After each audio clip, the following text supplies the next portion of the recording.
கிறிஸ்து இயேசுவுக்குள் மிகவும் பிரியமாக அன்பாக அழைக்கப்பட்ட அன்புக்குரிய சகோதர சகோதரிகள் அனைவருக்கும் ஆண்டவராய் இயேசு கிறிஸ்துவின் அன்பின் நாமத்தினாலே உங்கள் அனைவருக்கும் அன்பின் வாழ்த்துகளையும் வணக்கங்களையும் உங்களை தெரிவித்துக் கொள்கிறோம். விசேஷமாக நமது பிதாவாகிய தேவன் நமது வாழ்நாளில் ஒரு நாளை சேர்த்து கொடுத்து இந்த நாளிலும் அவருடைய பெரிதான கிருபினாலும் மேலான இரக்கத்தினாலும் நாம் சகோதர சகோதரிகளாக இந்த நாளையும் மாலை பொழுதிலே நாம் ஒன்றாக கூடி வந்து சர்வவல்லமுள்ள தேவனை நாம் தொழுது கொள்ளவும் அவருடைய விலைமதிக்க முடியாத சத்தியங்களை நாம் தியானிக்கவும் நமக்கு தேவன் இரக்கம் செய்து நம் அனைவரையும் இப்படியான ஒரு வாய்ப்பில் தேவன் கூட்டி சேர்த்துக்கிறார். ஆகவே கோடான கோடி நன்றியுள்ள சோத்திரங்களை நாம் கர்த்தர் இயேசு மூலமாக தேவனுக்கு எடுத்துக்கொண்டு இந்த நாளுக்கு உண்டான பாடத்துக்குள் நாம் இப்பொழுது கடந்து செல்லலாம். அன்பானவர்களே, அன்பான சகோதர சொல்ல நாம் ஒவ்வொரு வாரமும் புதன்கிழமை மாலை பொழுதுல எசேக்கியேல் தீர்க்கதரிசன புஸ்தகம் குறித்ததான தொடர் பாடத்தை நம்ம தொடர்ந்து தியானிப்பதற்கு நமக்கு தேவன் கிருபை பாராட்டி வருகிறார். அந்த வகையில் எசேக்கியேலுக்கு தேவன் வெளிப்படுத்தின அந்த தரிசனங்கள், தீர்க்க தரிசனங்கள் இந்த கடைசி காலத்தில் வாழ்ந்து கொண்டிருக்கிற நமக்கு எப்படி பொருந்தி வருகிறது அப்படிங்கிறத நம்ம ஒவ்வொரு வாரமும் நம்ம தியானிச்சு கொண்டு வரோம். அன்பானவர்கள், அந்த வகையில் நம்ம பார்க்கும்போது கடந்த வாரம் பார்த்த பாடத்தின் தலைப்பு என்னங்க? எத்தனாவது பாகம்? வகுப்பு 7. வகுப்பு 7வது வகுப்பு பாடத்தின் தலைப்பு என்னங்க? எருசலேமுக்கு விரோதமாக போடப்பட்ட முற்றுகை. அதனுடைய தொடர்ச்சி தான் இன்னைக்கு நாம் பார்க்க போறோம். வகுப்பு 8வது வகுப்புல இஸ்ரேல் மற்றும் யூதாவின் அக்கிரமத்தை சுமத்தல். இஸ்ரேல் மற்றும் யூதாவின் அக்கிரமத்தை சுமத்தல் அப்படிங்கிற தலைப்பின் கீழாக நம்ம சத்திய பாடத்தை நாம் தியானிக்க போறோம். இந்த புக் ஆஃப் எசேக்கியேல்ல மாபெரும் தரிசனங்களை பாருங்க, நடந்து கொண்டிருக்கக்கூடிய இந்த காலத்தில் நடந்து கொண்டிருக்கக்கூடிய காலத்தில் நினைக்கக்கூடிய ஒவ்வொரு பிரச்சனைகளையும் தேவன் அன்னைக்கு வெளிப்படுத்தியிருக்கார் எசேக்கியேலுக்கு. குறிப்பாக எசேக்கியேல் தீர்க்கதரிசன புஸ்தகம் முழுவதுமே மாபெரும் தெய்வீக திட்டத்தை வெளிப்படுத்தக்கூடிய நம்ம பார்த்துட்டு வரோம். அந்த வகையில் அன்பானவர்களே, கடந்த வாரத்தில் எருசலேமுக்கு விரோதமாக போடப்பட்ட முற்றுகை குறித்து நாம் தொடர்ந்து தியானிச்சுட்டு இருக்கிறோம். அப்போ எசேக்கியேலுக்கு பாருங்க, அவர் ஒரு சிறையிருப்பில் இருக்கார். எங்க? இந்த தேசத்தில், பாபிலோன் தேசத்தில். பாபிலோன் தேசத்தில் சிறையிருப்பில் இருக்கிறாரு. அந்த இரண்டாவது சிறை படையெடுப்பில் நேபுகாத்நேச்சார் சிறைப்பிடிச்சிட்டு போனதில் இந்த எசேக்கியேல் தீர்க்கதரிசி ஒருத்தர் கேபார் நதியண்டையில் இருக்கும்போது தேவன் காமித்த தரிசனம். அப்போது அந்த தரிசனத்தில் வந்து பார்க்கும்போது கடந்த வாரம் நம்ம பார்த்த பாடத்தை ஒரு ரீகால் பண்ணலாம். எசேக்கியேல் 4ஆம் அதிகாரத்தில் 1ஆம் வசனம் நம்ம கடந்த வாரம் பார்த்தோம். வசனம் வாசிக்கலாம். மனுபுத்திரனே, நீ ஒரு செங்கல்லை எடுத்து அதை உன்முன் வைத்து அதின் மேல் எருசலேம் நகரத்தை வரைந்து. பாருங்க, இப்போ என்ன சொல்றாருன்னா எசேக்கியேல் கிட்ட இதை நம்ம கடந்த வாரத்தில் பார்த்தோம். அதாவது ஒரு செங்கலை எடுத்து, ஒரு செங்கல்ல எடுத்து அதை என்ன பண்ணி உனக்கு முன்பாக வைத்து அந்த செங்கல்ல நீ என்ன பண்ணு? எருசலேம் நகரத்தை வர. அதே மாதிரி தான் எசேக்கியேல் ஒரு செங்கலை எடுத்து அதில் வந்து எருசலேம் நகரத்தை வரைகிறார். எருசலேம் நகரத்தை வரைகிறாரு அப்படின்னு சொல்லி பார்க்க. அப்போ இங்கே வந்து செங்கல் அப்படின்னு தேவனே எசேக்கியேல் செங்கலை எடுக்க சொல்றாரு. செங்கலை எடுக்க சொல்றாரு. அதன் பின்னாடி என்ன இருக்கு பாருங்க. இது ஒரு எதாச்சியா தேவன் பயன்படுத்தின, ஒரு தற்செயலாக பயன்படுத்தின ஒரு பொருள் அல்ல இந்த செங்கல். குறிப்பாக எசேக்கியேல் கிட்ட சொல்றார், செங்கலை எடுத்து அதில் எருசலேமை வரைகிறார். அதுக்கு பின்னாடி பாருங்க அன்பானவர்களே, ஒரு ஆழமான வரலாறு இருக்குது. ஆழமான வரலாறு இருக்கு. அதாவது இஸ்ரேல் ஜனங்க அவங்களுடைய வரலாறு நம்ம எடுத்துட்டோன்னு வச்சுக்கோங்களேன். இஸ்ரேல் ஜனங்களுடைய வரலாறு பாருங்க, அவங்க எகிப்தில் அடிமைத்தனத்தில் இருந்தாங்க. எகிப்தில் அடிமைத்தனத்தில் இருந்தாங்க. அப்போ அந்த அடிமைத்தனத்தில் வந்து இருக்கக்கூடிய ஜனங்க அங்கே என்ன வேலை செஞ்சாங்க? எப்படி அந்த எகிப்தியர்கள் ஒடுக்குனாங்க? செங்கல் அறுத்தார்கள். என்ன பண்ணாங்க? செங்கல்.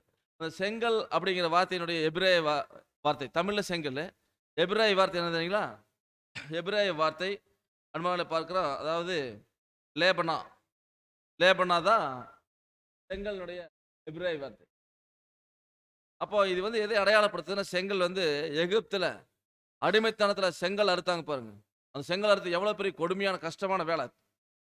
அதாவது எகிப்தியர்களை இவங்களை போட்டு அந்த செங்கல் சுடக்கூடிய வேலையில் வச்சு இது பண்ணாங்க. இப்போ பயங்கரமான ஒரு கஷ்டமான அந்த அடிமைத்தனத்தின் வாழ்க்கை ரொம்ப ரொம்ப கஷ்டம். அதைத்தான் மீண்டும் நினைவூட்டுறதுக்காக தேவன் என்ன பண்ணுறாருன்னா, செங்கல்ல எடுத்து நீ என்ன பண்ணு?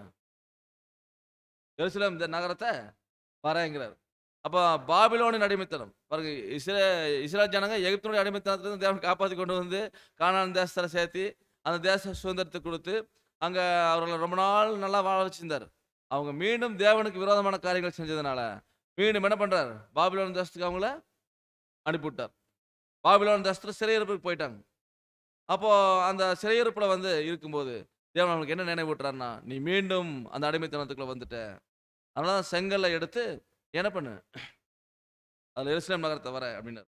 அப்போ அதே மாதிரி அந்த செங்கலுக்கு லேபனா அப்படிங்கிற பேர். இது வந்து இந்த லேபனா அப்படின்னு இந்த செங்கலை பார்த்தாலே ஒவ்வொரு இஸ்ரேல் மக்களுக்கும் ஒவ்வொரு யூதனுக்கும் வரக்கூடிய நினைவு என்னன்னா அந்த கசப்பான வரலாறு. என்ன கசப்பான வரலாறு? பல நூற்றாண்டுகளுக்கு முன்பு இஸ்ரேல் ஜனங்க எகிப்தின் அடிமைத்தனத்தில் எவ்வளோ கஷ்டப்பட்டாங்க, எவ்வளோ துன்பப்பட்டாங்க. அவருடைய கூக்குரல் தேவ சன்னிதானத்தில் இருந்துச்சு. அதை நாம படிக்கிற யாத்திராம 5ஆம் அதிகாரத்தில் முழுவதும் நாம் பார்க்குறோம். அதில் தான் அந்த ஜனங்க செங்கல் அறுத்து கஷ்டப்பட்ட விஷயமெல்லாம் யாத்திராம 5ஆம் அதிகாரத்தில் போடப்பட்டிருக்கு. அப்போ தேவன் அந்த அடிமைத்தனத்திலிருந்து காப்பாற்றி கொண்டு வந்து பாலும் தண்ணு ஓடுகிற தேசத்தில் வச்சிருந்தார். அப்போ மீண்டும் இவங்க என்ன பண்ணுறாங்க, தேவனை விட்டு விலகி போனாங்க, பாவம் செஞ்சாங்க. அதுக்கு தான் என்ன பண்ணார்னா மீண்டும் அடிமைத்தனத்துக்கு திரும்பிடன்னு அர்த்தம். இது எதை குறிக்குதுன்னா பாபிலோன் தேசத்தின் சிறையிருப்புக்கு போனது, மீண்டும் அவங்க அந்த அடிமைத்தனத்துக்குள்ள போயிட்டாங்க. அப்போ தேவன் அவங்கள விட்டுட்டாருன்னு அர்த்தம். அவங்களுடைய சுதந்திரத்தை இழந்துட்டாங்க அப்படின்னு அர்த்தம். அவங்க சுதந்திரம் பாருங்க, ஒரு சுதந்திர நாட்டில் சுதந்திரமா இருக்கிறது எப்படி, ஒரு அடிமைத்தனத்தின் நாட்டில் அடிமையா இருக்கிறது எப்படி, அது ரெண்டுக்கு வித்தியாசம் இருக்குல்லங்க. இப்போ மீண்டும் நீங்க அடிமையில் ஆயிட்டீங்க, உங்களுக்கு அந்த சுதந்திரம் பறி போயிருச்சு, மீண்டும் நீங்க அந்த வலியத்தான் அனுபவிக்கணும் அப்படிங்கிறத தேவன் வந்து சுட்டி காட்டுறதுக்கு தான் எசேக்கியேல செங்கல்லை எடுத்து நீ அதை என்ன பண்ணு, எருசலேம் நகரத்தை வரையினார். அப்போ இப்படியாக வந்து அங்கே செங்கல் வந்து வரைகிறாரு. அதில் நாம் பார்க்கும்போது அதுக்கப்புறம் என்ன செய்ய சொன்னார், எசேக்கியேல் 4:2. அதற்கு விரோதமாக முற்றுகை போட்டு, அதற்கு விரோதமாக கொத்தளங்களை கட்டி, அதற்கு விரோதமாக மண்மேடு போட்டு, அதற்கு விரோதமாக இராணுவங்களை நிறுத்தி, சுற்றிலும் அதற்கு விரோதமாக மதிலிடுக்கும் எந்திரங்களை வை. அப்போ இதெல்லாம் வந்து கடந்த வாரத்தையும் நான் பார்த்துட்டோம். எருசலேம் நகரத்தை, அந்த நகரத்தை பார்த்து முற்றுகை போட சொன்னார், கொத்தளங்களை கட்ட சொன்னார், அதுக்கு விரோதமாக மண்மேடு போடு அப்படின்னார், அலங்கங்களை கட்ட சொன்னார், அப்புறம் அதுக்கு விரோதமாக இராணுவங்கள் நிறுத்தினார். அப்புறம் அது மதில்கள் ஸ்ட்ராங்காக இருக்குது, அதை இடிக்கணும், மதில் இடிக்கக்கூடிய இயந்திரத்தை வை அப்படின்னார், மதில் இடிக்கக்கூடிய இயந்திரத்தை வை. இதெல்லாம் பாருங்க, ஒரு செங்கலை எடுத்து எருசலேம் நகரத்தை வரைஞ்சு அதை வந்து யார் செய்ய சொல்றார், தேவன். எசேக்கியேல் அவர் எத்தனை வயசுல ஒரு ஆசாரியன், அவர் ஒரு ஆசாரிய வகுப்பில் சேர்ந்தார், பூசிங்கிற ஆசாரியனுக்கு பிறந்தவர். இவர் ஒரு ஆசாரியன்.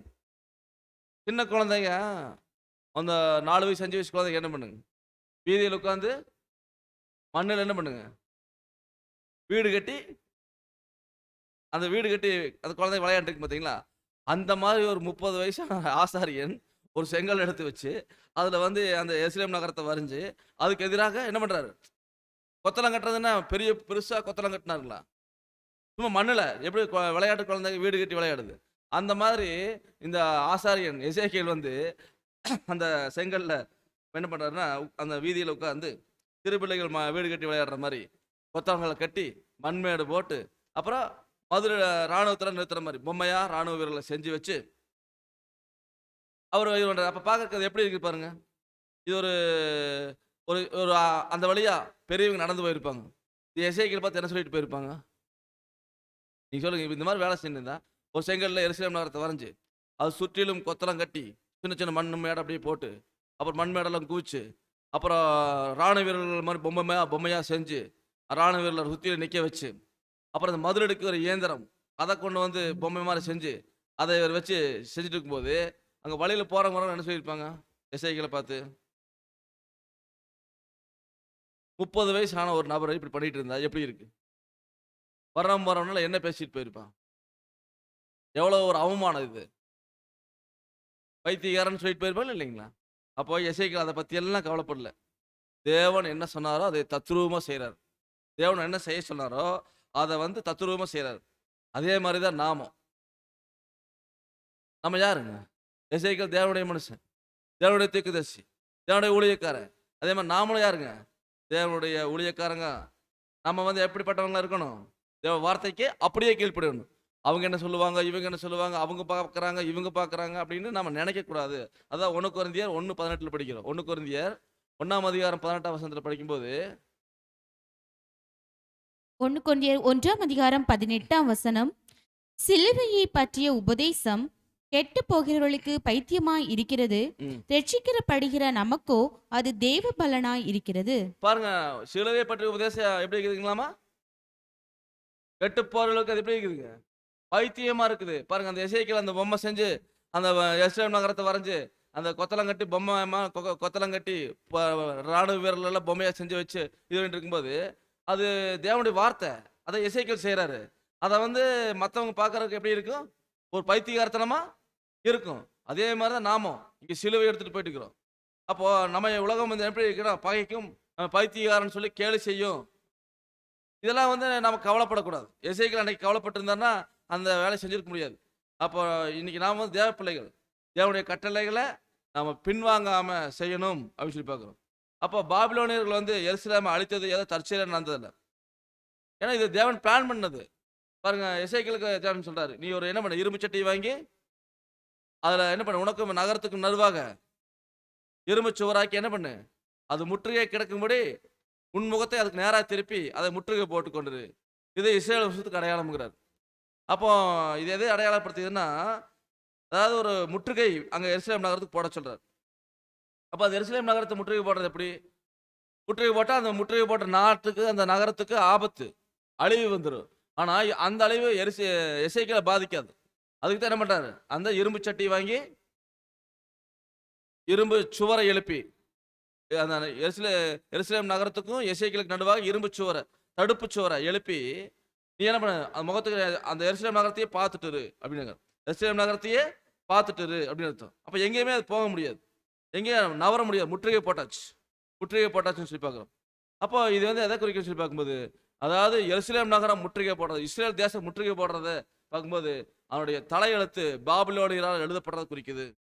அதாவது பாபிலோனுடைய அடிமை, அந்த அவங்களுடைய தலையெழுத்து அவங்க கையில் சிக்கியாச்சு, அவ்வளோதான்.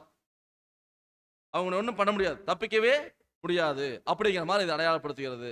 அதைத்தான் வந்து எசேக்கியேலை வந்து செய்ய சொன்னார். எல்லாமே எசேக்கியேல் வந்து செயல்முறை விளக்கம் தான், நடிக்கிறதெல்லாம் இல்லை, ரியல் தான். எவ்வளோ கஷ்டம் தெரியுங்களா? அப்போ என்னாச்சுன்னா, அந்த எருசலேம் நகரத்தை பார்த்துட்டே இரு அப்படிங்கிறது, முற்றுகை போட்டு அதை பார்த்துட்டே நிறுத்துங்க, எங்கேயும் நகர முடியாது, அவ்வளோதான். அப்போ என்னாச்சுன்னா, அங்கே இது இஸ்ரேல் தேசத்துக்கு தேவனே எதிரியாக மாறிட்டாரு. ஏன் எதிரியாக மாறினாரு? அவங்க செஞ்ச அக்கிரமம். பாருங்க, இங்கே முற்றுகை போட்டது யாரு? முற்றுகை போட்ட ராஜா யாரு? முற்றுகை போட்ட ராஜா யாருங்க? முற்றுகை போட்ட ராஜா யாருன்னு மறந்துட்டீங்களா? எருசலேமை முற்றுகை போட்ட ராஜா, பாபிலோன் ராஜா யாரு மறந்துட்டீங்களா? நேபுகாத்நேச்சார் தானே வந்தது. நேபுகாத்நேச்சார் தானே இஸ்ரேல் தேசத்தை முற்றுகை போட்டது. அப்போ பாருங்க, இந்த இதில் வந்து பார்த்தீங்கன்னா, இங்கே பாபிலோன் ராஜா வந்தாருன்னா அங்கே முற்றுகை போட சொன்னது யாரு? பாபிலோன் ராஜாவை கூப்பிட்டது யாரு? பாருங்க, எரேமியா 25:9 படிக்கிறோம். இதோ நான் வடக்கே இருக்கிற சகல வம்சங்களையும் என் ஊழியக்காரனாகிய நேபுகாத் நேச்சார் என்கிற பாபிலோன் ராஜாவையும் அழைத்தனுப்பி அவர்களை இந்த தேசத்துக்கு விரோதமாகவும் இதன் குடிகளுக்கு விரோதமாகவும் சுற்றிலும் இருக்கிற இந்த எல்லா ஜாதிகளுக்கும் விரோதமாகவும் வரப்பண்ணி அவைகளை சங்காரத்துக்கு ஒப்பு கொடுத்து அவைகளை பாழாகவும் இகழ்ச்சிக்குரியாகிய ஈசல் போடுதலாகவும் நித்திய வனாந்தரங்களாகவும் செய்வேன் என்று சேனைகளின் கர்த்தர் சொல்லுகிறார். பாருங்க, இங்க வந்து வந்தது யாருன்னா நேபுகாத்நேச்சார். அவர் யாராமா? தேவன் சொல்றார், இதோ நான் வடக்கே இருந்து சகல வம்சங்களையும் என் ஊழியக்காரனாகிய தேவன் சொல்றார். புரஜாதி ராஜா நேபுகாத்நேச்சார் தேவனுக்கு ஊழியக்காரனா. ஏன்னா அந்த நகரத்தை முற்றுகை போடுறதுக்கு தேவன் வரவழைச்ச ஊழியக்காரன் நேபுகாத்நேச்சார் சொல்றாரு. பாருங்க, இப்போ தேவன் தான் இஸ்ரேலுக்கு எதிரியா மாறினார். அங்க எதிரியா வந்து நிக்கிறது யாரு? வந்து நிற்கிறது நேபுகாத்நேச்சார். ஆனா உண்மையான எதிரி யாருன்னா தேவன் தான் அங்க இஸ்ரேல் ஜனத்துக்கு எதிரியா வந்தார். ஆனா நேபுகாத்நேச்சார் கையில எப்பவுமே என்ன இருக்குமாமாங்க, நேபுகாத்நேச்சார் வந்து கையில ஒரு மிகப்பெரிய ஆயுதத்தை வச்சிருப்பார். ஒரு தட்டி அல்ல ஒரு கோடாரி மாதிரி வருது. அப்போ நேபுகாத் நேச்சார் வந்து தேவனுடைய கையில இருந்த ஒரு பாத்திரமாக இருந்தார். எருசலேம் நகரத்தை முற்றுகை போட்டது நேபுகாத் நேச்சார் அல்ல, தேவன் தான் முற்றுகை போட்டிருக்காரு. என்ன சொல்றாரு தேவன்? என்னுடைய ஊழியக்காரனை வரவழைக்கிறேன். வரவழைச்சது யாரு? தேவன் தான். தேவன் தான் அழைச்சு அனுப்பியிருக்காரு, எருசலேமுக்கு விரோதமா வர வச்சிருக்காரு. அதான் என்னுடைய ஊழியக்காரனாக நேபுகாத் நேச்சார் நடக்கிறார். இப்போ நேபுகாத் நேச்சார் வந்து அறிந்தோ அறியாமலோ தேவனுடைய நியாய தீர்ப்பை செயல்படுத்தக்கூடிய ஒரு ஊழியக்காரனா செயல்பட்டார். தேவனுடைய நியாய தீர்ப்பு அங்க இஸ்ரேல் மேல செயல்படுது. அதை செயல்படுத்தக்கூடிய ஒரு ஊழியக்காரனாக, தேவன் பயன்படுத்தக்கூடிய கருவியாக அந்த நேபுகாத் நேச்சார் மாறிட்டார். அப்போ தேவனுக்கு பரிசுத்தம்னு சொல்லப்பட்ட அந்த நகரம் பாருங்க எப்படி முரண்பட்டு நிக்குது. தேவனுக்கு பரிசுத்தம் இஸ்ரேல், அது எப்படி நிக்குன்னா எதிரியாக நிக்குது, விரோதியா நிக்குது. எப்படி இருக்கும் பாருங்க. அன்பானவர்களே, நாமும் தேவனுக்கு பிரியமா இருந்தா தேவன் நமக்கு எப்படி இருப்பாருங்க? பாதுகாப்பா இருப்பார். பாருங்க, இந்த இடத்துல எருசலேம் முற்றுகை போட்டாச்சு. எசேக்கியேல் பாருங்க அங்க முற்றுகை போட்டு, அதாவது எருசலேம் நகரத்தை பார்த்துட்டே இருக்கிறது எதை அடையாளப்படுத்துதுன்னா, தேவன் ஸ்தானத்திலிருந்து எசேக்கியேல் பார்த்துட்டே இருக்காரு அப்படின்னு பார்க்கறது வந்து முற்றுகை போடுறது அடையாளப்படுத்துது. பார்க்கறது எதை அடையாளப்படுத்துது? முற்றுகை போடுறது. இப்போ நீங்கள் ஒன்றும் இல்லை, ஒரு ஒரு திருடன் நாங்கள் சிக்கிட்டோன்னா அவனை போலீஸ் பிடிச்சிட்டான்னு வச்சுக்கோங்க. போலீஸுடைய பார்வை அவங்க மேலே இருக்குன்னா அந்த திருடன் நகர முடியுங்களா? நகரவே முடியாது. அதே இடத்துல அப்படியே இருப்பான். அந்த மாதிரி தான். அந்த மாதிரி இப்போ என்னாச்சுன்னா எசேக்கியேல் பார்த்துட்டே இருக்காரு. அப்போ பார்த்துட்டு இருக்கும்போது அந்த எருசலேமுக்கு போடப்பட்ட முற்றுகை எசேக்கியேலுக்கு பாதிப்பாகக்கூடாது. அதனால தான் என்ன பண்ணுறாரு, நடுவில் என்ன இருக்குதுங்க? இரும்பு சட்டி. அந்த இரும்பு சட்டி எதை குறிக்குதுன்னு சொல்லி பார்க்கும்போது, இது தேவன் வந்து எசேக்கியேலுக்கு தரக்கூடிய பாதுகாப்பு. உன்னை தொடுகிறவன் என் கண்மணியை தொடுகிறான். இது தேவ பிள்ளைகளுக்கு. பாருங்க, இன்னைக்கு அதே தான் இந்த பாபிலோன் அப்படிங்கிறது எதை குறிக்குதுங்க? இஸ்ரேல் தேசம் இந்த பாடத்தை எதை குறிக்குது? பேச சபைகளுக்கு அடையாளம். அதுக்கு போடப்பட்ட முற்றுகை அது எசேக்கியேல் போன்ற தேவ பிள்ளைகளுக்கு பாதிப்பாகாது. ஏன்னா தேவன் அவங்களுக்கு பாதுகாப்பாக இருப்பார். ஆனால் அதே நேரத்தில் வந்து பார்த்தீங்கன்னா இந்த பேச சபைகளுக்கு இன்னைக்கு முற்றுகை தான் சொல்லி பார்க்குறோம். அதே மாதிரி தான் பாருங்க, இங்கே நான் பார்க்குறோம், இங்கே தேவன் வந்து எதிரியாக மாறிட்டார். யாருக்கு? அந்த எருசலேமுக்கு. தேவன் எதிரியாக மாறினா தப்பிக்க முடியுமா? வாய்ப்பே இல்லை. இப்போ முற்றுகை எப்படி போடப்படுதுன்னு சொல்லி பார்க்கும்போது, அதான் நம்ம இந்த வாரத்தில் பார்க்க போகிறோம். எசேக்கியேல் 4ஆம் அதிகாரத்தில் 4வது வசனம். நீ உன் இடது பக்கமாய் ஒரு கழித்து படுத்து அதின் மேல் இஸ்ரேல் வம்சத்தாரின் அக்கிரமத்தை சுமத்திக்கொள். நீ அந்த பக்கமாய் ஒரு கழித்திருக்கும் நாட்களின் இலக்கத்தின்படியே அவர்களுடைய அக்கிரமத்தை சுமப்பாய். பாருங்க, இங்க என்ன சொல்றாரு பாருங்க. நீ என்ன பண்ண? உன் இடது பக்கமாய் ஒரு கழித்து படுத்து அதன் மேல் இஸ்ரேல் வம்சத்தாரோட அக்கிரமத்தை சுமத்திக்கொள். இடது பக்கமா ஒரு கழிச்சு படுக்கணும், அதன் மேல் இஸ்ரேல் வம்சத்தாரோட அக்கிரமத்தை நீ சுமத்திக்கோங்கிறார். நீ அந்த பக்கமா ஒரு கழித்து இருக்கும் நாட்களின் இலக்கத்தின்படியே அவருடைய அக்கிரமத்தை சுமப்பாய் அப்படிங்கிறார். அப்போ எசேக்கியேல் பாருங்க அங்க 40 எத்தனை நாளுங்கிறது நம்ம பார்க்க போறோம். இடது பக்கமா ஒரு கழிச்சு படுக்கணும். எப்படி படுக்கணும் பாருங்க. ஒரு கழிச்சு படுக்கிறது, ஒரு கழிச்சு படுக்கிறது நம்ம பார்த்துருக்கோம், நம்மளும் படுத்திருப்போம். ஒரு கழித்து படுத்து இஸ்ரேல் வம்சத்தாருடைய அக்கிரமத்தை சுமத்திக்கணுமாமா அவர் மேல. நீ அந்த பக்கமா ஒரு கழித்திருக்கும் நாட்களின் இலக்கத்தின்படியே அவளுடைய அக்கிரமத்தை சுமப்பாய். இப்படிதான் படுத்திருக்கார் எசேக்கியேல். பாருங்க, ஒரு செங்கலை எடுத்து அதில் எருசலேம் நகரத்தை வரைஞ்சி அதில் வந்து கொத்தளம் கட்டி மண்மேடு போட்டு மதிலடுக்கு இயந்திரத்தை வச்சு இராணுவ வீரர்களை நிறுத்தி இவருக்கு அந்த எருசலேம் நகரத்துக்கும் இடையில வந்து ஒரு இரும்பு சட்டியை தகரமாக்கி அதை வந்து தடுப்பு சோறா வச்சு படுத்திருக்கார். ஒரு கழிச்சு படுத்திருக்காரு. இப்படிதான் படுத்திருக்காரு எசேக்கியேல். இது எத்தனை நாள் அப்படின்னு சொல்லி பார்க்கும்போது எசேக்கியேல் 4ஆம் அதிகாரத்துல 5வது வசனம். எசேக்கியேல் 4ஆம் அதிகாரம் 5வது வசனம். அவர்களுடைய அக்கிரமத்தின் வருஷங்களை உனக்கு நாட்கணக்காய் எண்ண கட்டளையிட்டேன். 390 நாட்கள் வரைக்கும் நீ இஸ்ரேல் வம்சத்தாரின் அக்கிரமத்தை சுமக்க வேண்டும். அப்ப எத்தனை நாள் சுமக்கணுமா? 390 நாள். இடது பக்கமா ஒரு கழிச்சு படுத்து அவளுடைய அக்கிரமத்தின் வருஷங்களை உனக்கு நாள் கணக்கா என்ன கட்டளையிட்டேன். பாருங்க, 390 நாள் ஒரு கழிச்சே படுக்கணும். 390 நாட்கள் ஒரு கழிச்சு படுத்திருக்கணும். அப்போ அதான் சொல்ற, அது வந்து தீர்க்கதரிசன கணக்கு பிரகாரம் இங்க 390 நாட்கள் ஒரு கழிச்சு படுத்திருக்கிறது சொல்ற பாருங்க. அவருடைய அக்கிரமத்தின் வருஷங்கள் உனக்கு என்ன பண்ற? ஒரு வருஷம் ஒரு நாள். ஏன்னா 390 வருஷம் அக்கிரமம் பண்ணாங்கன்னா அத்தனை வருஷம் ஒரு கழிச்சு ஒரு மனுஷன் படுக்க முடியுமா? அப்ப எசேக்கியேல் நாட்கள்ல ஒரு மனுஷனுக்கு ஆயுஷ் வருஷம் எத்தனை நாள்? 100 நாள் 100 வருஷம் 120 வருஷம் தான். அதுவே அதிகம் தான். ஆபிரகாம் காலத்துல தான் அப்படி இருந்துச்சு. அதுக்கப்புறம் ஆயுசு வருஷம் கம்மியாயிருச்சு. 390 வருஷம் ஒருத்தர் படுக்க முடியாது. அதனால சொல்றாரு, அவருடைய அக்கிரமத்தின் வருஷங்களை உனக்கு நான் என்ன பண்ணிட்டேன் நானு? நாள் கணக்கா என்ன கட்டளையிட்டுட்டேன்ட்டார். அப்போ எத்தனை வருஷம் அக்கிரமம்? அத்தனை வருஷம் அத்தனை நாள். அது எத்தனை நாள்? 390 நாட்கள் வரைக்கும். அப்ப 390 நாட்கள் நீ இஸ்ரேல் வம்சத்தாருடைய அக்கிரமத்தை சுமக்கணுங்கிறார். 390 நாள் இஸ்ரேல் வம்சத்தாருடைய அக்கிரமத்தை அவர் சுமக்கணுமா? 390 நாள் ஒரு கழிச்சே படுத்திருக்கும். அதுக்கடுத்து என்ன பண்ணணும்? எசேக்கியேல் 4ஆம் அதிகாரம் 6வது வசனம். நீ இவைகளை நிறைவேற்றின பின்பு மறுபடியும் உன் வலது பக்கமாய் ஒரு கழித்து யூதா வம்சத்தாரின் அக்கிரமத்தை 40 நாள் வரைக்கும் சுமக்க வேண்டும். ஒவ்வொரு வருஷத்துக்கு பதிலாக ஒவ்வொரு நாளை உனக்கு கட்டளையிட்டேன். பாருங்க, இங்கேயும் தெளிவா சொல்றார். அதாவது 390 நாள் இடது பக்கம் ஒரு கழிச்சு படுக்கணும். இடது பக்கமே 390 நாள் படுத்திருக்கணும். ஒரு கழிச்சு படுத்திருக்கணும். அப்புறம் இவைகளை நிறைவேற்றின பின்பு 390 நாள் நிறைவேறின பின்னாடி என்ன பண்ணணுமா? மறுபடியும் உன் வலது பக்கமா என்ன பண்ணு? பாருங்க, இடது பக்கம் 390 நாள், அப்புறம் மீண்டும் இந்த 390 நாள் நிறைவேறினதுக்கு அப்புறமா வலது பக்கமா திரும்பி ஒரு கழிச்சு யூதா வம்சத்தார் அக்கிரமத்தை 40 நாள் வரைக்கும் சுமக்கணுங்கிறார். யூதா வம்சத்தாருடைய அக்கிரமம் முதல் 390 நாள் சுமந்தது இஸ்ரேல் வம்சத்தாருடைய அக்கிரமம். இப்ப வலது பக்கம் ஒரு கழிச்சு படுத்து சுமக்கிறது யூதா வம்சத்தாருடைய அக்கிரமத்தின் நாட்கள். அது எத்தனை நாள்? 40 நாள். அதான் சொல்றாரு, ஒவ்வொரு வருஷத்துக்கு பதிலாக நான் என்ன பண்றேன்? ஒவ்வொரு நாளை உனக்கு கட்டளையிடுறேன். அப்ப அதே மாதிரி பாருங்க, எசேக்கியேல் இப்படி ஒரு கழித்து திரும்பி படுத்து என்ன பண்றார்? 40 நாள் சுமக்கிறாரு. அப்போ ஃபர்ஸ்ட் நாம் பார்த்தா 390 நாட்கள். 390 நாட்கள் அப்படிங்கிறது 390 வருஷம். 390 நாட்கள் எத்தனை வருஷம்? ஏற்கனவே சொல்லிட்டார் தேவன், ஒவ்வொரு வருஷத்துக்கு பதிலாக ஒவ்வொரு நாளை உனக்கு கட்டளை இடுங்கிறார். அப்போ ஒரு வருஷம் ஒரு நாள், அப்படியே 390 நாள்னா 390 வருஷம் அக்கிரமம் செஞ்சிருக்குன்னு அர்த்தம். 390 நாட்கள் அப்படிங்கிறது 390 வருஷங்கள் இஸ்ரேல் தேசம் வந்து அக்கிரமம் பண்ணுச்சு. அப்போ இஸ்ரேலும் சரி யூதாவும் சரி, இது எப்போ ரெண்டா பிரிஞ்சிச்சு பாருங்க. இஸ்ரேல் ஜனங்க எகிப்தின் அடிமைத்தனத்தில் இருந்தாங்க.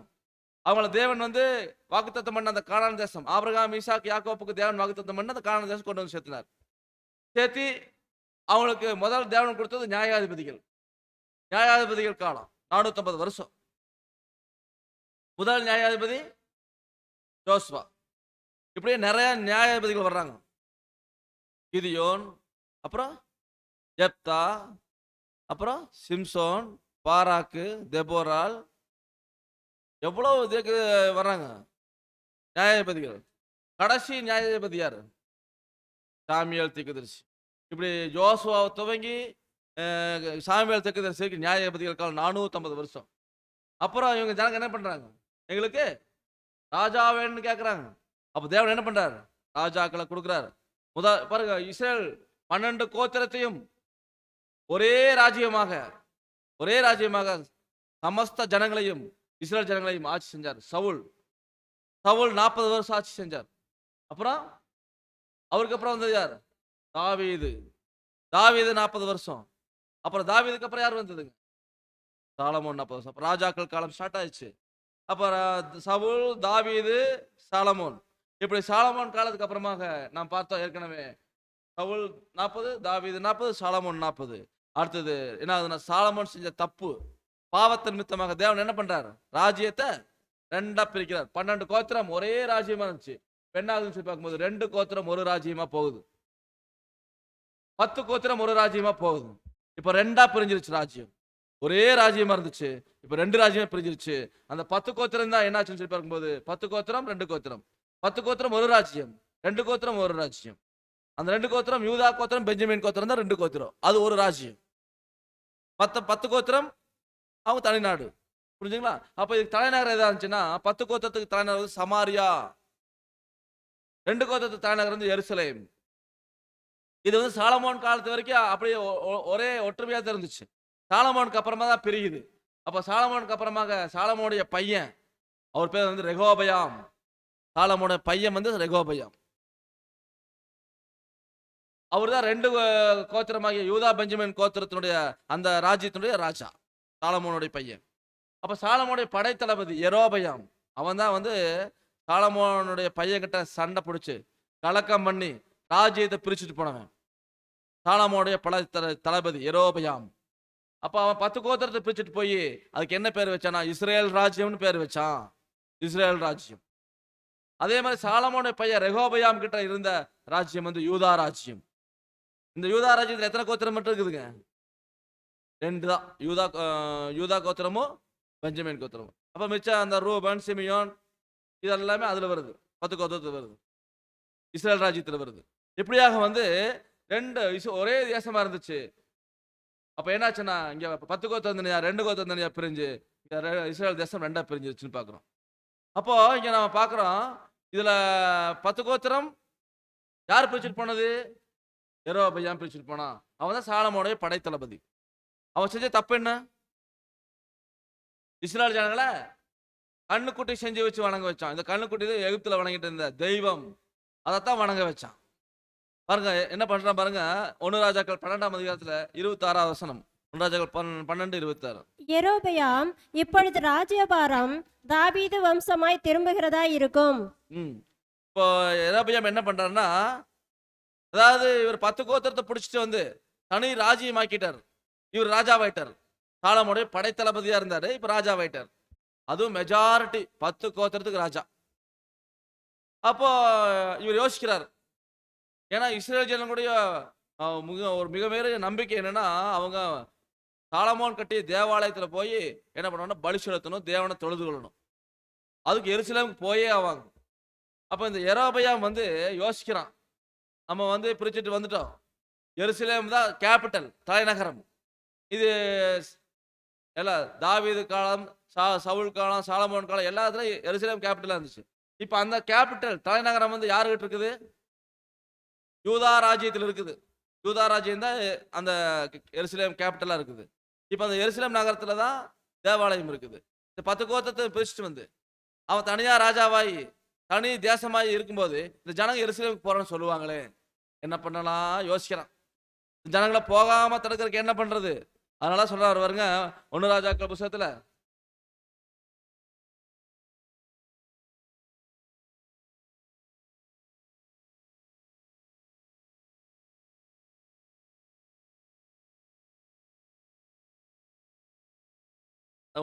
ஒன்னு ராஜாக்கள் புத்தகத்துல 12ஆம் அதிகாரத்துல 27வது வசனம். இந்த ஜனங்கள் எருசலேமில் உள்ள கர்த்தருடைய ஆலயத்திலே பலிகளை செலுத்த போனால் இந்த ஜனங்களின் இருதயம் யூதாவின் ராஜாவாகிய ரெகோபெயாம் என்னும் தங்கள் ஆண்டவன் வசமாய் திரும்பி அவர்கள் என்னை கொன்று போட்டு யூதாவின் ராஜாவாகிய ரெகோபெயாமின் பாரிசமாய் போய்விடுவார்கள் என்று தன் மனதிலே சிந்தித்துக் கொண்டிருந்தான். இப்ப என்ன பண்ணிட்டான்னு சொல்லி பார்க்கும்போது இப்ப எப்படி சிந்திக்கிறான் பாருங்க. அதாவது இவங்க இந்த ஜனங்க வந்து எருசலேமில் உள்ள தேவாலயத்துல போய் பலிகளை செலுத்த போனான். இந்த ஜனங்களோட இருதயம் அதாவது யூதாவின் ராஜாவாக யெரொபெயாம் என்னும் தங்களுடைய ஆண்டவன் வசமா திரும்பி, ஏன்னா அங்கிருந்து பிரிஞ்சு வந்துருக்கிறாங்க. அங்க போனோன்னா என்னதான் இருந்தாலும் தாவீதினுடைய வம்சம், தாவீதினுடைய பேரன். அதனால அவங்க பக்கமா சாஞ்சிட்டா என்ன பண்றது அப்படின்னு இவன் என்ன பண்றான் பாருங்க. இவன் சாஞ்சு என்ன கொண்டு போட்டுருவாங்க. அதனால யூதாவின் ராஜாவாகிய ரெகோபெயாமின் பரிசமாய் அவ போயிடுவான் மனதில் சிந்திச்சு என்ன பண்ணான்னு சொல்லி பார்க்கும்போது வாசிக்கலாம் பாருங்க. அடுத்த வசனம் 28ஆம் வசனம். ஆகையால் ராஜாவானவன் யோசனை பண்ணி பொன்னினால் 2 கன்றுக்குட்டிகளை உண்டாக்கி ஜனங்களை பார்த்து, நீங்கள் எருசலேமுக்கு போகிறது உங்களுக்கு வருத்தம். இஸ்ரவேலரே, இதோ இவைகள் உங்களை எகிப்து தேசத்தில் இருந்து வரப்பண்ணின உங்கள் தேவர்கள் என்று சொல்லி பாருங்க. இப்படியாக வந்து 2 பொன் கன்றுக்குட்டிகளை செஞ்சு வைக்கிறான். எருசலேமுக்கு இந்த ஜனங்கள் அனுப்பக்கூடாது. அனுப்புனா இந்த ஜனங்க சாலமோனுடைய பையன் தங்கள் ஆண்டவன் வசமா திரும்பிடுவாங்க, என்ன கொண்டு போட்டுருவாங்க. அதனால இவங்க போகக்கூடாது. என்ன பண்ணலாம்? சரி, எகிப்துல வணங்கினா அந்த கண்ணுக்குட்டி அதுதான் உங்க தெய்வம் அப்படின்னு எருசலேமுக்கு போய் அந்த தேவாலயத்தில் போய் பலி செலுத்துறது உங்களுக்கு கஷ்டம், வருத்தம். அதனால நீங்க என்ன பண்ணுங்க, இந்த பொன் கண்ணுக்குட்டி தான் உங்களை எகிப்திலிருந்து வர பண்ணின தேவர்கள். போய் சொல்றான் பாருங்க அப்படின்னு. எகிப்திலிருந்து உங்களை இங்க கொண்டு வந்து சேர்த்துன தேவர்கள் இந்த பொன் கண்ணுக்குட்டி தான் சொல்லி இஸ்ரேல் ஜனங்களை விக்கிரக வழிபாடு செய்ய வச்சவன். கண்ணுக்குட்டி செஞ்சு வச்சான் பாருங்க. 2 பொண்ணு கண்ணுக்குட்டி. ஒன்னை வந்து எங்க வச்சான் பாருங்க. வசனம் வாசிக்கலாம். 1 ராஜாக்கள் 12:29. ஒன்றை பெத்தேலிலும் ஒன்றை தானிலும் ஸ்தாபித்தான். இப்ப 2 கண்ணுக்குட்டி, ஒன்னு பெத்தேல்ல ஒன்னு தான்ல ஸ்தாபித்தான். இப்படி 2 கண்ணுக்குட்டி செஞ்சு வச்சு ஒன்னு பெத்தேலு ஒன்னு தான். விக்கிரக வழிபாடு இஸ்ரேல் ஜனங்களை ஈஸியா உள்ள உட்காட்டிட்டான்.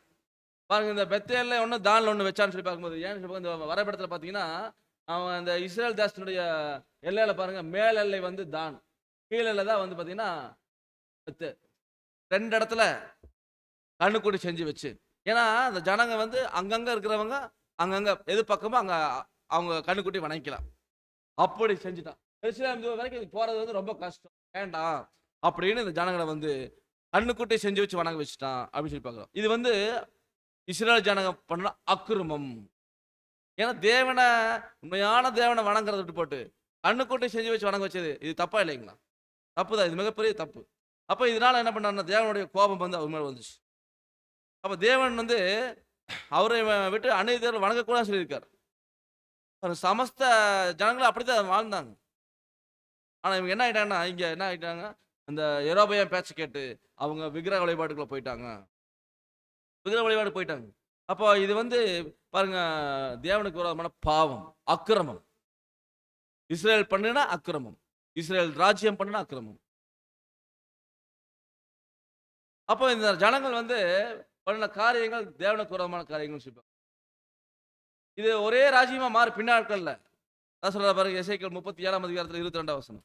அவர்களை இஸ்ரவேலின் மலைகளாகிய தேசத்திலே ஒரே ஜாதியாக்குவேன், ஒரே ராஜா அவர்கள் எல்லாருக்கும் ராஜாவாக இருப்பார். அவர் இனி 2 ஜாதிகளாக இருப்பதில்லை, அவர்கள் இனி 2 ராஜ்யங்களாக பிரிவதும் இல்லை. பாருங்க, இது வந்து பின்னால் வரப்போகுது. ஆனா இப்போ என்ன இருக்குதுங்க, இப்போ 2 ராஜ்யமா பிரிஞ்சாச்சு. இப்போ அவங்க தனியா அக்கிரமம் பண்றாங்க, இவங்க தனியா அக்கிரமம் பண்றாங்க. அப்ப இவங்க பண்ண அக்கிரமம், இஸ்ரேல் ராஜ்யம் பண்ண அக்கிரமம் வந்து அதான் நான் படிச்சோம். அதாவது அவருடைய அக்கிரமத்தினுடைய வருஷங்களை உனக்கு நாட்கணக்கா என்ன கட்டளையிட்டேன், 390 நாட்கள் வரைக்கும் நீ என்ன பண்ண, இஸ்ரேல் வம்சத்தாருடைய அக்கிரமத்தை சுமக்க வேண்டும் அப்படிங்கிறார். 390 நாள் இஸ்ரேல் வம்சத்தாருடைய அக்கிரமம் சுமக்கணும். அது எப்படி படுத்திருக்கோன்னு சொன்னார், ஒரு கழிச்சு படுத்திருக்கோம். 390 நாட்கள்ங்கிறது பாருங்க, இது எவ்வளவு பெரிய ஒரு நீண்ட காலப்பகுதி. 390 நாளுங்க. ஒரு வருஷத்துக்கு எத்தனை நாள்? 365 நாள் ஒரு வருஷத்துக்கு. அப்போ இவர் கிட்டத்தட்ட எத்தனை நாள் படுத்திருக்கணும் ஒரு கழிச்சு? ஒரு வருஷம் ஒரு 25 நாள், 25 நாள் 30 நாளுங்களா?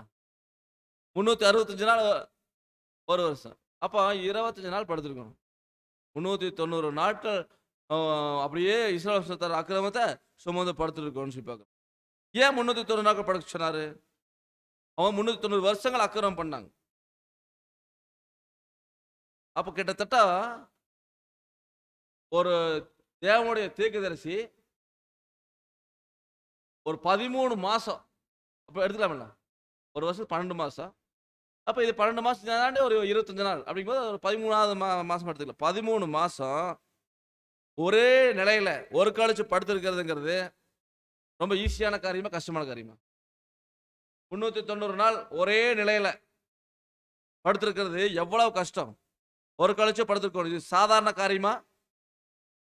இது ஒரு மனுஷனால தாங்கக்கூடிய ஒரு வேலையாது?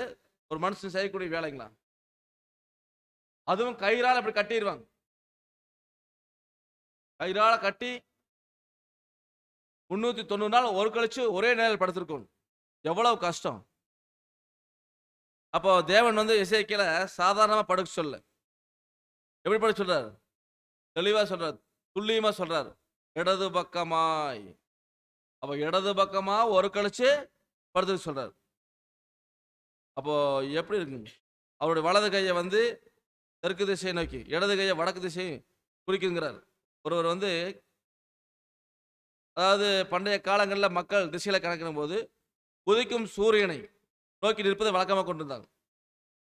ஒருவர் கிழக்கு நோக்கி நிற்கும் போது அவர் வலது கை தெற்கு திசையை காமி, இடது கை வடக்கு திசை குறிக்கும். எனவே இடது பக்கம் என்பது எருசலேமுக்கு வடக்கே இருந்த ராஜ்யமாகிய இஸ்ரேல் குறிக்கிறதா இருக்குன்னு சொல்றாரு. பாருங்க, இவர் படுக்கிறாருன்னா இடது பக்கம் படுக்கிறதுங்கிறது அவர் வலது பக்கம் வடக்கு நோக்கி பார்க்கறது. இப்போ வடக்கு ராஜ்யமாக இஸ்ரேலை குறிக்குது, 10 கோத்திர ராஜ்யத்தை குறிக்குது. 10 கோத்திர ராஜ்யம் அதை குறிக்குது. அப்போ ஒரு தேவனுடைய மனுஷன் 390 நாள் ஒரு கழிச்சே படுத்திருக்கிறது. நீங்க நல்லா யோசனை பண்ணி பாருங்க. எந்திரிச்சு போகக்கூடாது, எந்திரிச்சும் போகக்கூடாது. அப்புறம் எப்படி அவர் வந்து அவருடைய இயற்கை உபாதைகளை கழிச்சிருப்பார்? அவருடைய இயற்கை உபாதைகள் கழிச்சிருக்கணும். இதெல்லாம் எப்படி முடியும்? யோசிச்சு பாருங்க. எப்படி ஒரு கஷ்டமான வேலை இது. அ? இப்படிதான் வந்து அவ அந்த இஸ்ரவேல் ஜனங்களோட இஸ்ரவேலுடைய அக்கிரமத்தை எசேக்கியேல் சுமந்தார். பாருங்க, அந்த வருஷங்கள் பார்க்கும்போது மொத்த ராஜாக்கள் காலம் வந்து எத்தனை வருஷங்க? 513 வருஷம். அதுல சவுல் 40 வருஷம், தாவீது 40 வருஷம், சாலமோன் 40 வருஷம். அப்புறம் அவங்க வந்து கண்ணுக்குட்டி ஆராதனை செஞ்சது ஒரு 3 வருஷம். அப்புறமா இஸ்ரவேலுடைய அக்கிரமத்தை சுமந்தது வந்து பார்த்தீங்கன்னா 390. அக்கிரமத்தின் காலம் 390 நாள், 390 வருஷம் மொத்தம். ஏன்னா இந்த யெரொபெயாமுடைய பிரிச்சுட்டு போய் இஸ்ரேல் ராஜ்யத்தினுடைய கால அளவு 390. மொத்தம் 513 வருஷம். மொத்தம் 513 வருஷம் ராஜாக்கள் காலம். இப்படியாக வந்து இந்த இஸ்ரேல் வம்சத்தாருடைய அக்கிரமத்தின் காலம் வந்து 390 வருஷங்கள். அதை வந்து இவர் வந்து ஒரு கழுத்து நிலையில படுத்து அதை வந்து சுமக்கணும்னு சொல்லி பார்க்குறோம். எப்படி இருக்கும் பாருங்க. இது நம்ம வேற வேத ஆராய்ச்சியில் சொல்லும்போது சொல்றாங்க, இந்த யெரொபெயாம் வந்து அவன் தான் வந்து இந்த இஸ்ரேல் ஜனங்களை வந்து மோசம் போக்குன ஒரு ராஜான்னு சொல்லி பார்க்குறோம். தான்ல பத்தில கண்ணுக்குட்டி செஞ்சு வச்சு வணங்க வச்சவன். இந்த யெரொபெயாமுடைய ஆராதனை தொடங்கிய வருஷம் வந்து கிமு 931 சொல்றாங்க. கிமு 931 சொல்றாங்க. அதுல இருந்து எருசலேம் முழுமையாக இடிக்கப்பட்டது வந்து கிமு 586 வரை. இந்த காலகட்டம் நீங்க இப்ப கழிச்சு பார்த்தீங்கன்னா தெரியும். கிமு 931 இருந்து கிமு 586 கழிச்சு பார்த்தீங்கன்னா அந்த காலகட்டம் தான் அந்த 390 வருஷம்னு சொல்றாங்க. இப்படியாக வந்து இந்த இஸ்ரேல் ஜனங்களுடைய அக்கிரமம் அப்படி இருந்துச்சு. அதுக்கப்புறமா அந்த இஸ்ரேல் ராஜ்யத்தை யார் வந்து சிறைப்பிடிச்சிட்டு போனதுங்க? அசீரிய ராஜாவாகிய சல்மனாசார் வந்து சிறைப்பிடிச்சிட்டு போயிட்டான். அசீரிய ராஜா சல்மனாசார் சிறைப்பிடிச்சிட்டு போயிட்டான். அப்போ அது முடிஞ்சிச்சு. அதுக்கு அடுத்தது பார்க்கும்போது அவங்களுடைய அக்கிரமத்தின் அளவு சொன்னதாச்சு. அடுத்தது என்ன சொல்றாரு? யூதா வம்சத்தாருடைய அக்கிரமத்தை சுமக்கணும். ஏன்னா இஸ்ரேல் ஜனங்களை அந்த அசீரிய ராஜா சல்மனாசார் சிறைப்பிடிச்சிட்டு போயிட்டார். அதுக்கப்புறம் அவங்க என்ன ஆனாங்கன்னு தெரியல.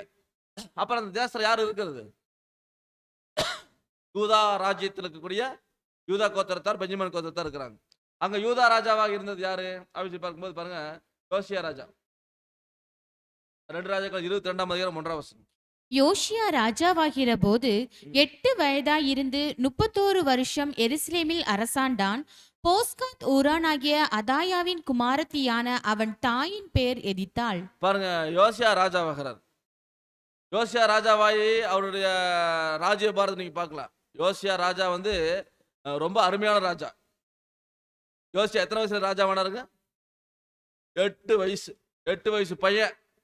8 வயசு பையன் ராஜாவா வந்து இஸ்ரவேல் மேல நியாயம் விசாரிச்சா எப்படிப்பட்ட ஒரு நிலைமை பாருங்க. அது எவ்வளவு ஒரு ஆசீர்வாதமான நிலைமை அந்த ராஜாவுக்கு. அப்போ தேவன் வந்து யோசியாவை ராஜாவா 8 வயசு ஆக்குறாரு. 31 வருஷம் எருசலேம் அரசாள்றார். இவர் எப்படிப்பட்ட வேலை செய்யறாருன்னா, தேவனுடைய பார்வைக்கு செம்மையான செய்யறார். யோசியா ராஜா தேவனுடைய பார்வைக்கு செம்மையான செய்யறார். ராஜாவான வைராக்கியம், பயங்கரமான வைராக்கியம்.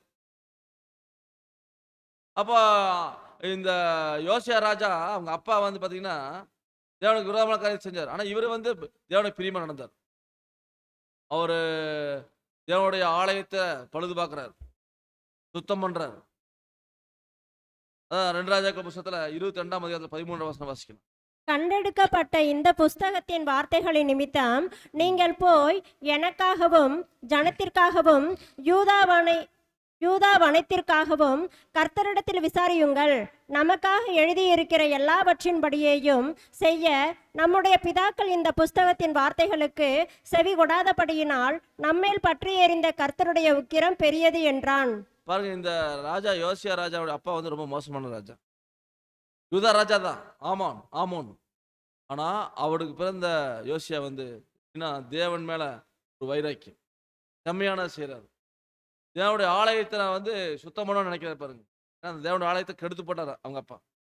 அதெல்லாம் சுத்தம் பண்ணி அதை பரிசுத்தம் பண்ணி தேவனுக்காக அங்கே பலிகள் செலுத்தப்படணும்னு ஆசைப்படுறாரு. அப்போ என்ன பண்ணாருன்னா அதுக்கான ஆட்களை ஏற்படுத்துறாரு. அங்க தேவாலயத்தை சுத்தம் பண்ணும்போது தான் நியாயப்பிரமாண புத்தகத்தை கண்டுபிடிக்கிறாங்க. தொலைஞ்சு போன நியாயப்பிரமாண புஸ்தகத்தை கண்டுபிடிக்கிறார். அதான் 13 வசனத்தில் படித்தோம்.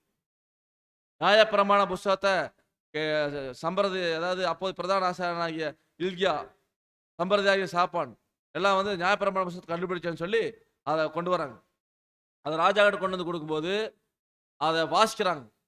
அப்போ ராஜா வந்து நியாயப்பிரமாண புஸ்தகத்தின் வார்த்தையில கேட்டபோது என்ன பண்றாருன்னா, தன்னுடைய வஸ்திரங்களை கிழித்து கொண்டு, எல்லாம் இவ்வளவு தேவன் கட்டளை கொடுத்துருக்காரு, நாம் இப்படி நடந்திருக்கிறோமே, எவ்வளவு தப்பு பண்ணியிருக்கிறோம் அப்படின்னு என்ன பண்றாருன்னா வைராக்கியம் கேட்கிறார். கண்டெடுக்கப்பட்ட இந்த புஸ்தகத்தின் வார்த்தைகள் நிமித்தம் நீங்கள் போய் எனக்காகவும் ஜனத்திற்காகவும் என்ன பண்ணுங்க, கர்த்தரிடத்துல விசாரியுங்க.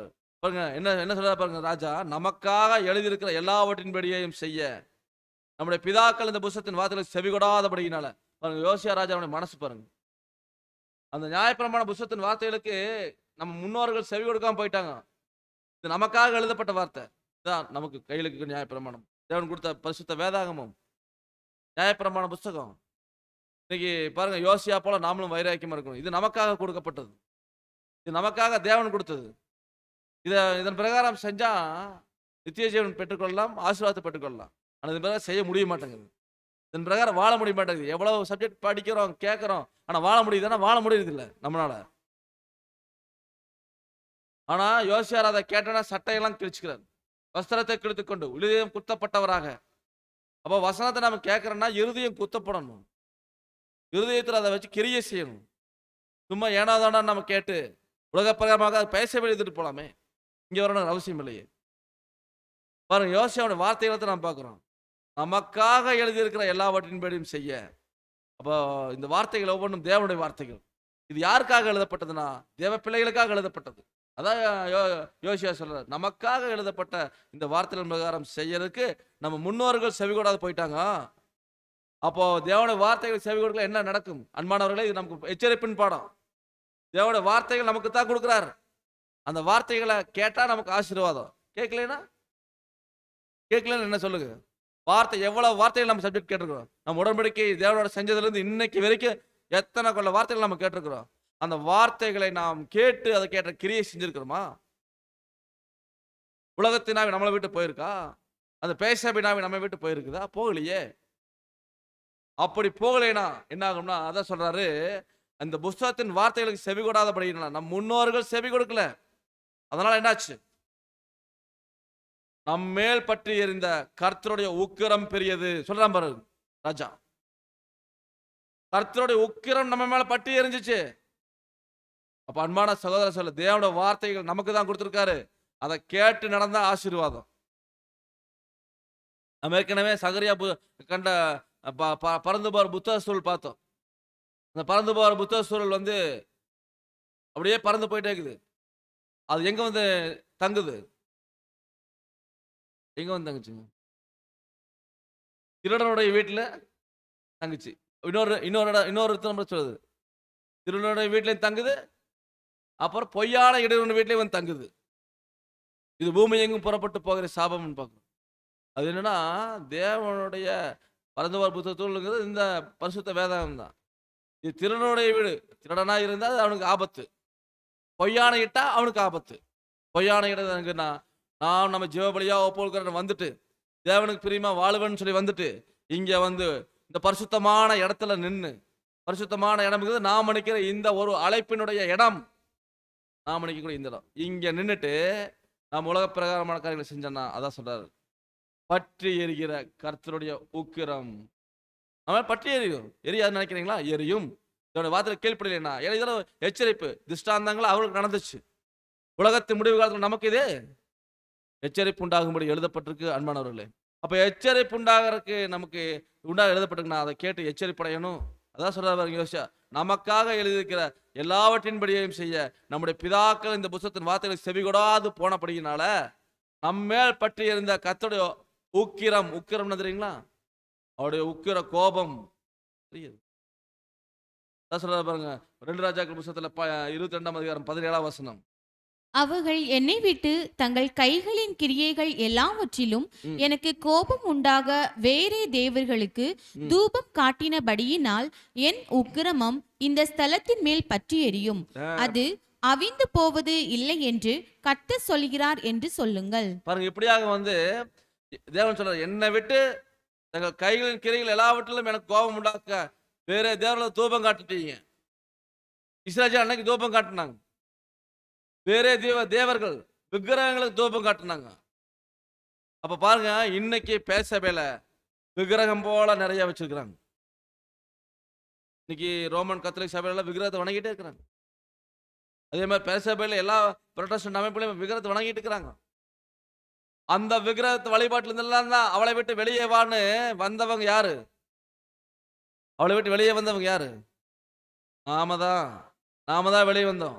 அப்ப வெளியே வந்ததுக்கு அப்புறமாக அங்கிருந்த கிரியைகள் நமக்குள்ள இருந்துச்சுன்னா, அங்கிருந்த செயல்கள் நமக்குள்ள இங்கிருந்து இங்கேயும் தொடர்ந்துச்சுன்னா, இங்கேயும் விக்கிரக வழிபாடு தான், மாற்றம் ஒன்றும் கிடையாது. அப்போ நம்ம அந்த விக்கிரக வழிபாட்டுக்குள்ள போயிட்டா தேவன் சொல்ற, என் உக்கிரம் இந்த ஸ்தலத்தின் மேல் பற்றி எரியும், அது அவிந்து போவதில்லை என்று கதை சொல்கிறார். அப்ப என் உக்கிரம் பற்றி எரியுங்கிறார். அப்ப இப்படியாக தேவனுடைய அந்த கோவாக்கினைக்கு ஆளாகக்கூடாதுன்னு சொல்லி பார்க்கணும். ஏன்னா இந்த இஸ்ரேல் ஜனங்க பண்ண அக்கிரமம் பெருசு, யூதா ஜனங்கள் பண்ண அக்கிரமம் பெருசு. அதனால தேவனுடைய கோபம் அவங்க பற்றி எரிஞ்சிச்சு. கடைசியா என்னாச்சுங்க? பற்றி எரிந்த விளைவு என்னாச்சு? பற்றி எரிந்த விளைவு என்னாச்சு? பற்றி எரிஞ்சது. என்ன பற்றி எரிஞ்சது? யார் பற்றி எரிச்சது? நேபுகாத் நேச்சாரன்னு மூலிகைக்காரன் என்ன பண்ணாரு? எருசலேமை என்ன பண்ணாரு? தீய வச்சு கொளுத்திட்டு போயிட்டார்.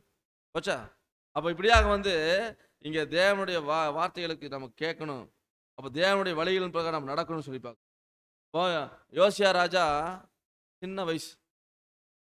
சின்ன வயசுல ஒரு மோசமான அப்பாவுக்கு பிறந்து, அவர் எவ்வளவு துன்மார்க்கமான அப்பா, துன்மார்க்கமான ராஜா, அவருக்கு மகனாக பிறந்து தேவன் பேர்ல பக்தி வைராக்கியம் காட்டின ஒரு ராஜா யோசியா ராஜா. அப்போ என்ன வயசு முக்கியம் இல்லை, தேவனுக்கு காட்டுற கிரியை தான் முக்கியம். தேவனுக்குள்ள நம்ம காட்டக்கூடிய கிரியை பாருங்க. யோசியா தாவீதின் வாரிசு. தாவீது தேவனுடைய மனுஷனுக்கு, தேவனுடைய இதயத்துக்கு ஏற்ற ஒரு மனுஷன். அதே வழியில் தான் தன் தகப்பனாக தாவீதின் வழியில செம்மையாக நடந்தார்.